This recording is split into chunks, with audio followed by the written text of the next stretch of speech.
Hello friends, welcome to our channel AudriDS Vlogs. ఈరోజు story వచ్చేసి చిలకమ్మ కూతురి కళ్యాణం. చిలకమ్మ తన ఇంటికి సమీపంలోనే ఒక చిన్న హోటల్ నడుపుతూ జీవించేది. తన ఒక్కగానొక్క కూతురుని అల్లారు ముద్దుగా చూసుకునేది.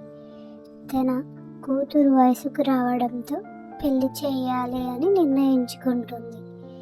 తనకు ఇష్టమైన వరుడినే ఇచ్చి చేయాలి అని నిర్ణయించుకుంటుంది.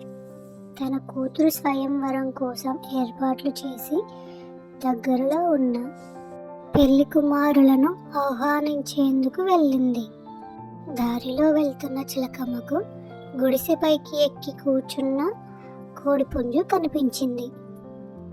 అల్లుడు అల్లుడు, నేను రేపు నా కూతురికి స్వయంవరం ఏర్పాటు చేశాను, నువ్వు తప్పకుండా రావాలి అని అంది చిలకమ్మ కోడిపుంజుతో. నీ కూతురు నా అంత చక్కగా ఉండదేమో కదా అంటూ నసిగింది కోడిపుంజు. దానికి చిలకమ్మ ఇలా అంటుంది, నా కూతురికేం బాబు, చక్కదనాల చుక్క, నువ్వు స్వయంవరానికి తప్పకుండా రావాలి అంటూ నెమలి ఇంటికి వెళ్ళింది. చక్కగా కురువిప్పి ఆడుతున్న నెమలి బాబుని చూసి చిలకమ్మ ఇలా అంది, నువ్వు నా కూతురి స్వయంవరానికి తప్పకుండా రావాలి అని అంది చిలకమ్మ.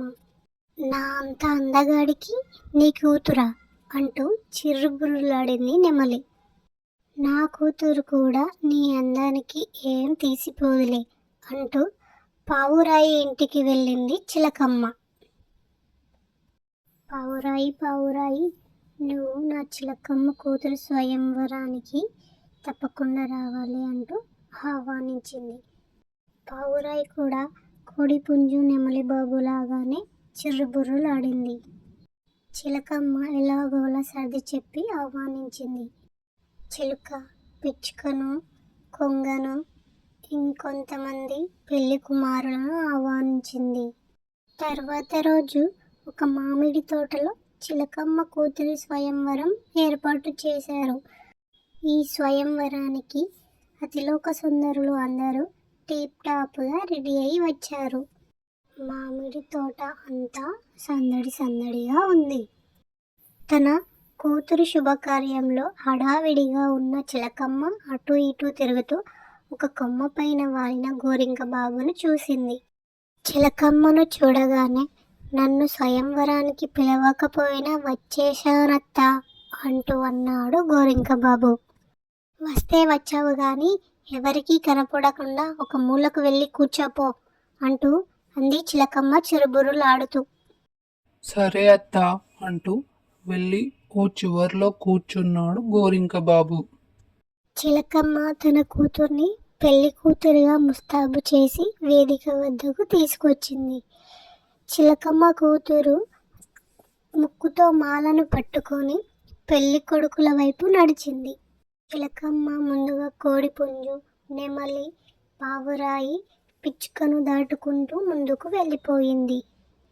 అలా చివరికి వెళ్ళి ఆగిపోయింది చిలకమ్మ కూతురు. అక్కడే ఉన్నాడు గోరింక బాబు. గోరింక కళ్ళల్లోకి సిగ్గు మొగ్గై చూసింది చిలకమ్మ కూతురు. గోరింక బాబు కూడా కన్ను గీటాడు. అంతే, అతని మెడలో మాల వేసేసింది చిలకమ్మ. నవ్వుతూ తల్లి దగ్గరకు చేరి వెనుకన దాక్కుంది చిలకమ్మ. మామిడి తోటంతా ఒకటే గందరగోళం. స్వయంవరానికి తరలి వచ్చిన సుందరాంగుల ముఖాలంతా అవమాన భారంతో నిండిపోయాయి. వద్దు వద్దంటే ఒప్పించి మరీ తీసుకువచ్చి ఇంతలా అవమానిస్తారా అంటూ సుందరాంగులందరూ చిర్రుబుర్రులాడుతూ అక్కడి నుండి వెళ్ళిపోయారు. అక్కడ ఉండలేక వెంటనే వెళ్ళిపోయారు సుందరాంగులు. తన కూతురు చేసిన పనికి చిన్నబోయింది చిలకమ్మ. వెంటనే తేరుకొని తన చేసిన తప్పును గ్రహించింది చిలకమ్మ. నాయమ్మే, నీ మనసులో ఏముందో తెలుసుకోలేకపోయాను.